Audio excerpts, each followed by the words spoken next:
That probably sounded crazy. You guys have been absolutely loving my crochet drama Reddit videos. This is my 5th video, and I have 4 different Reddit posts that we're going to be talking about. What I like to do with these videos is find Reddit posts that have a really good conversation behind it. As always, please don't create drama from this video. Don't go messaging any of the designers mentioned. Today we kind of have a theme somewhat. It's just specific to like what we should expect from patterns in 2026. And if you don't know me, hello everyone, my name is Hunter May. I'm the owner of May Crochets. I am a pattern designer, so I will be coming at this as a pattern designer, but I also follow other people's patterns as well, so I am a maker as well. All right, let's dive into the first one. Okay, so this very first one is titled Unprintable Digital Patterns Are a Thing? ?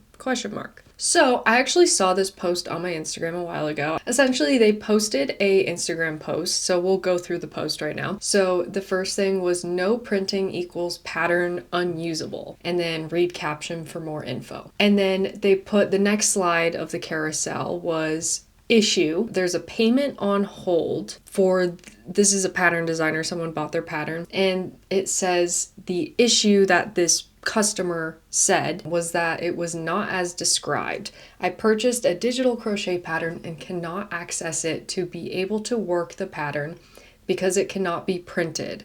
I contacted the seller and was told printing is not an option. I would like my money back. And then this designer's response was product is advertised as a digital product.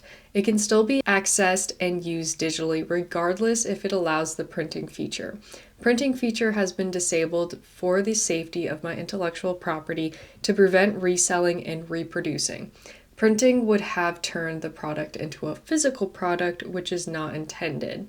Any working device that can open PDF files will automatically let you access and use said digital item. The only issue buyer states is its lack inconvenience personally to them that it cannot be printed, declaring it unusable. Furthermore, product states that it was a downloadable pattern. For buyer to have seen that the printing feature has been turned off, they would have already downloaded and used the product. Additionally, my term states cancellation and refund of item is not acceptable as this is a digital file. Hence, no refund will be made. So then the caption itself says, does it make sense? Today I received this notification that a buyer is issuing me a refund to their payment as they declare the pattern is now unusable due to the limitations that they can't print the pattern. Ever since I've started making patterns, I've always used Adobe Illustrator to make them, all for the feature that enables me to disable printing and copying text as a safety for my intellectual property. Side note, I didn't know that was a thing. That's really interesting. I have seen multiple times on Pinterest and different sites/platforms that people would copy the entire text and post it as their own pattern or print them to resell physically on their local market. This is not just on garment patterns, but even on amigurumis. Some people seem to be able to bypass that locked feature, but I still keep it on as a precaution. And if they do have any ill intent, at least it takes them double the effort to do so. Regardless of the feature, the product is still as promoted of it being a digital product. It can still be accessed with any working device, and it does not require for it to be printed to be used. The debate is just the question on how convenient it is. But do you think it's right? No printing equals pattern unusable. What other ways can designers protect their property? And then on this post, she put like a poll, and she put pattern can still be used even without printing, and then printing should always be allowed. And 81% of people said that printing should be allowed on patterns. So the actual post of this post, the text says, I came across this Instagram post by this designer in which she talks about making her patterns unprintable to protect them against theft. She's got the right to protect her patterns, but I think making them unprintable is very limiting. It should be clearly stated that they are unprintable. Digital doesn't automatically equal with unprintable. People will still find ways to steal it. Making the pattern digital only won't prevent that. I scrolled through the comments and so far I haven't seen one person that agreed with her. Yeah, so like I said, I saw this post pop up on my Instagram because I follow this designer. And I don't know, I have a few thoughts. Maybe my first unpopular opinion, I somewhat agree with her in that she shouldn't have to give a refund. I rarely ever give refunds on patterns, specifically because in my terms I say I will not give refunds for digital products, just because once you download it, you have it and there's no way for me to prove that you got rid of it. So it just is way easier just to say I'm not going to take any refunds for it. So I don't think it's weird that she says she's not going to give a refund to this person, but that's not really what I wanted to talk about with this. I more wanted to talk about the actual, like, should a pattern be printable? When I first started becoming a pattern designer, I downloaded this one designer's pattern and it was horizontal. So like it looked like she made it with like PowerPoint, if that makes sense. And the background was all purple and it looked really pretty. And I was like, this is such a gorgeous pattern. I love this. Side note, I never print patterns. I always have them on my phone. That way I have them with me all the time. So I didn't really see that as an issue. And I was like, this is such a beautiful pattern. I want to do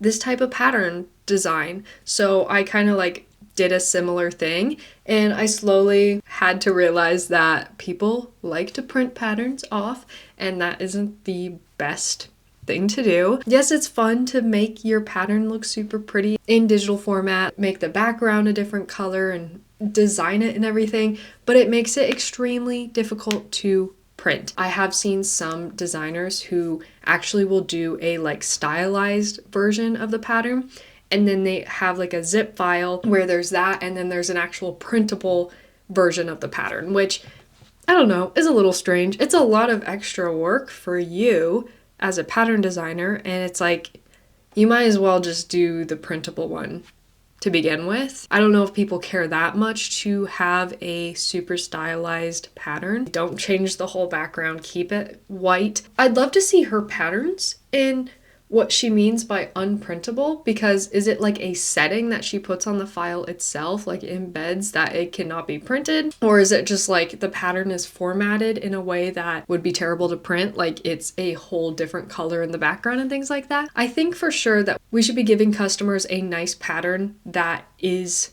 nice to print. A lot of people in the comments are talking about how they could still print it by doing some like random hacky things. Yeah, I don't know. A lot of people aren't happy about her talking about this. One, I just think she probably shouldn't have posted about it. She should have kept it to herself, especially the customer interaction. She should have maybe talked to another designer friend and talked about what she should do instead first, instead of posting it publicly like this. I don't think that went very great. There's a lot of people in the comments that aren't super happy about it. They think that she approached this in an unprofessional way. I think it's only unprofessional when you kind of blast a specific customer interaction with you. But I don't think it was weird that she said she wouldn't give a refund, but I do think she needs to reevaluate her processes of making her patterns printable. And I think that's all I have to say about this one. Let me know what you guys think. Okay, so this next one was posted 2 years ago, but I thought it was really interesting. So it's called Not Allowed to Disclose Stitches and Techniques. The text for the post just says, I saw this while browsing Etsy for crochet patterns. The pattern looks cute, but this stuck out to me as odd, to say the least. Is this some new trend? This was 2 years ago and I haven't seen it ever, so I'm assuming it's not a new trend. Okay, so there's a picture and it must be like part of the listing pictures, and it's a terms and acknowledgement. So it says, this pattern is strictly for personal use only. We've talked about how much I kind of hate that. Like that, I don't know, reading through this, it's kind of contradictory and I'm very confused at what she means. Maybe I'm just dumb and not reading it right. So first she says this pattern is for personal use only. And when I hear that, I just think that you can't sell it. That it's just you make it for yourself. Maybe you can gift it, but it's like personal only. Is that kind of what you guys think too? Then the next thing, yeah, so it says sale and distribution of this pattern is prohibited, not allowed. And then it says creating contents including videos, writing, pictures based on this pattern is prohibited. That one's a little strange, because does that mean like someone could take a picture in the finished item and like post about it to say, hey, look what I made? Like, that sounds like they wouldn't be able to do that, which is crazy. And I feel like there's no way to stop someone from doing that. Also, like, sometimes I make like a video of the whole process of me making something and like post it online. So does that mean that that is prohibited? Well, I just lost my voice. Does that mean that's prohibited? Next thing, disclosure of any content, stitch types, techniques, etc. from the pattern is not allowed. So that's really weird. And that was, I think, the main reason this person posted this post. But this whole thing just is an issue to me. But people in the comments I was reading through a little bit were like, so if someone comes up and says like, oh, you use the moss stitch, that's so pretty. And they were like, I can't disclose that information. I can't tell you that. Next one, you may not use this pattern with an intention to make continuous profit, mass production, etc. It is strictly for personal use. Yeah, this is such a confusing thing to me. Okay, so continuous profit. What does that mean? So like sell the pattern itself, sell the finished item? Is that just to save from companies doing it? Then this line says you may sell and gift the piece you've created using this pattern. However, continuous sale is not allowed. So you can't continuously sell finished makes of the pattern? What if you're like at a craft market and you have multiple of the item and you're selling them? That's not allowed? So then the top comment is this pattern is strictly for personal use only means the actual written pattern? Sale and distribution of this pattern is prohibited. So that must mean the actual pattern, written pattern. This is like so written, so confusing. I don't know if I'm dumb and just not understanding this. If you do decide to sell, please acknowledge me as the designer and do not undersell your piece. I mean, that's a good, like, general, like, tip. Like, don't undersell yourself. But the craziest thing is down below, she has a price calculation way of, like, selling the pattern. Which, I don't know. Part of me is like, that's really helpful for people. Hey, if you need an idea of how to price this, like, you could use this. But it seems very much like you have to use this versus, like, here's something to help you out. Price calculation example. Your country's average hourly wage times production time plus yarn price plus shipping price plus 5 to 10% for any overhead charges.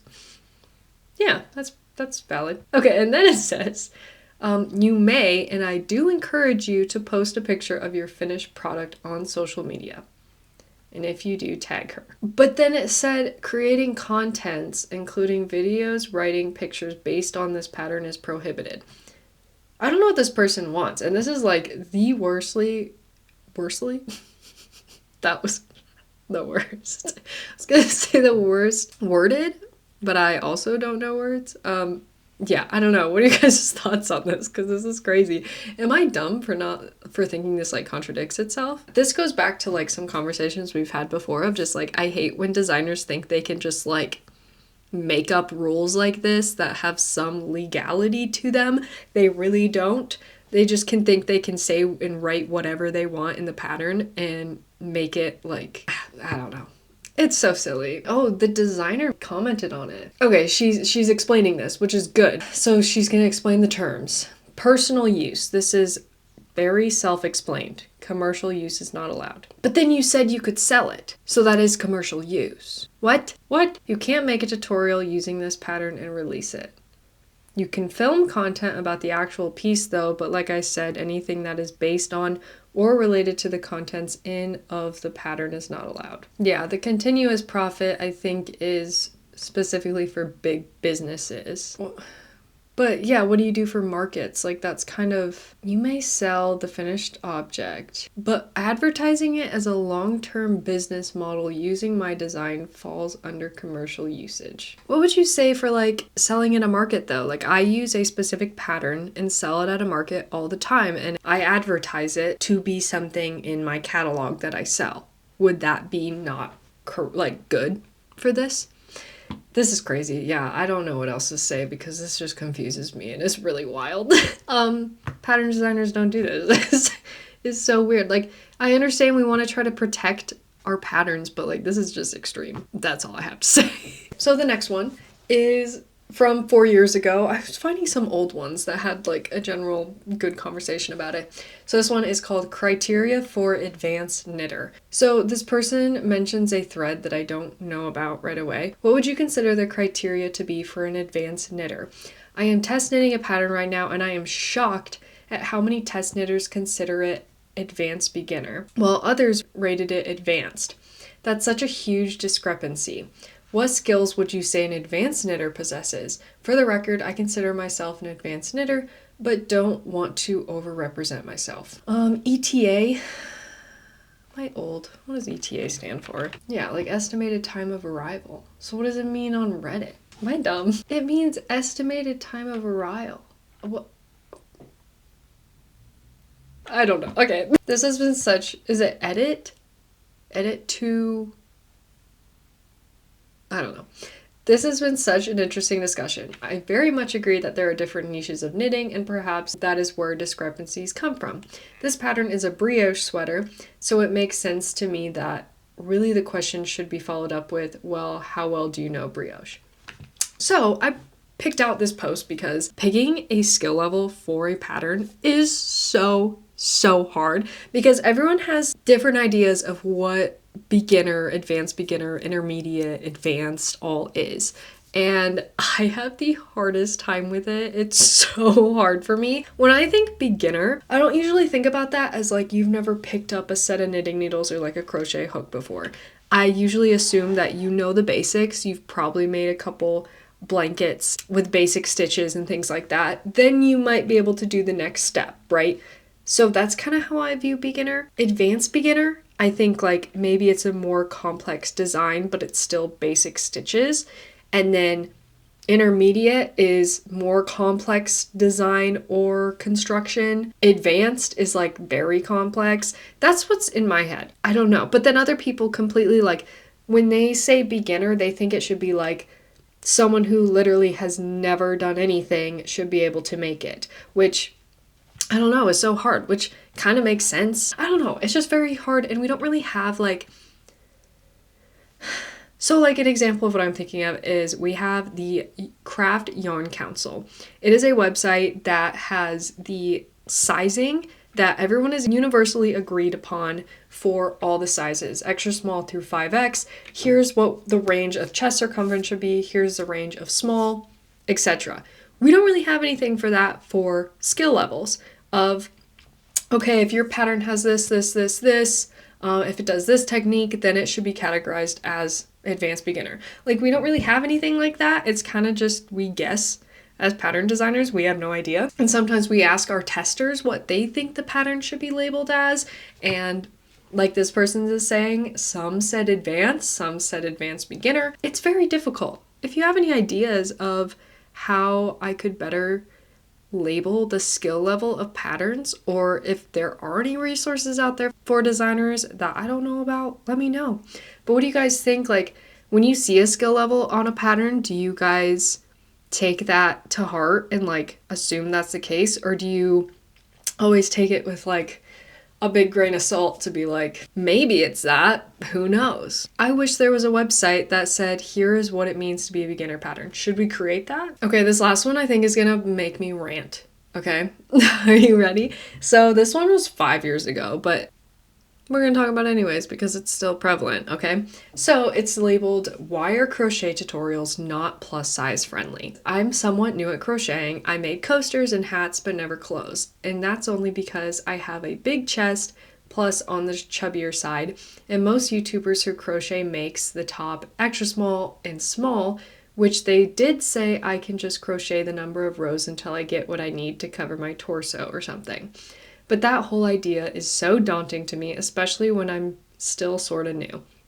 Does anyone have any advice or suggestions on tutorials I can follow? Okay, so this makes me so mad. It makes me so mad. So we've all seen it because we've probably all learned crochet from YouTube. I did. I would look up how to do specific stitches, and once I started learning all the stitches, I'd find all the cute patterns that I could follow for free.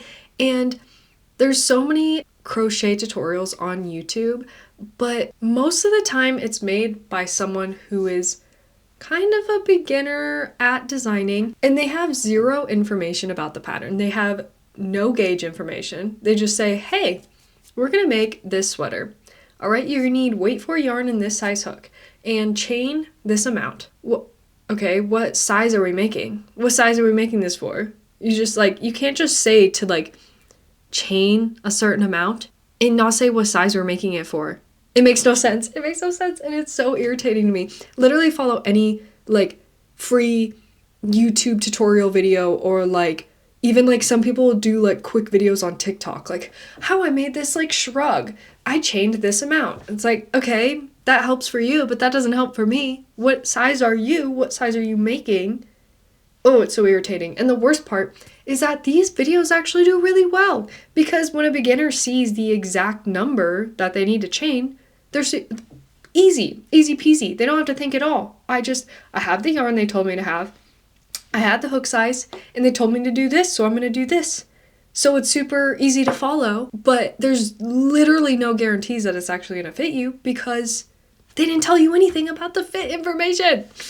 It's so annoying. It sucks because I always see these pattern videos do so well on YouTube, and I'm like, I need to make one like that. Like, I'd love to do that. But then I want to do it the right way by saying, okay, here's how you size it to your body and everything. And beginners are going to have a hard time watching that. They're just going to be really confused, and it's going to be a lot. They want just chain this, and that's all they have to worry about. They don't want to have to be like, okay, now I have to figure out what size I am. Now I have to like follow along with the size that I am. But that's just kind of what you have to do. There's no like getting around it. Unless you make like 9 different YouTube videos and each one is following a size and they just have to pick the size they want.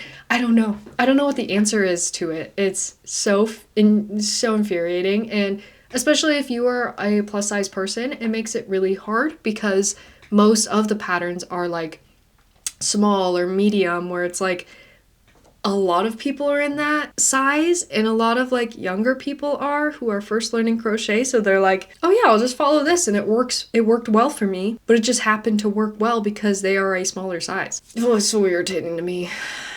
Yeah, and I don't know the solution for it because it's really helpful for beginner crocheters, and I don't know if it's as prevalent in the knitting community as really prevalent in the crochet community. Like, look up crochet tutorial sweater or like any wearable, and it's always like gonna be tons of views, and it has like zero information of the size that it's making or like the gauge in any way. Very irritating. Have you guys caught on to that as well? Because oh, it just irritates me. Yeah, those are all the Reddit posts I have for you guys today.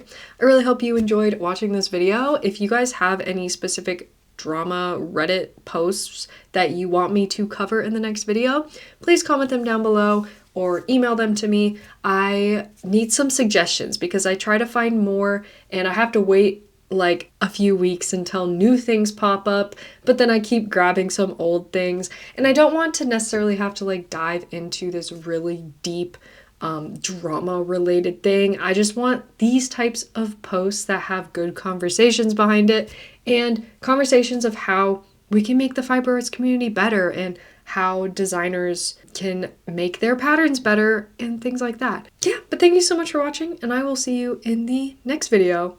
Bye! I wish I could leave my skin behind in this old rented room, float my way across the great divide and be buried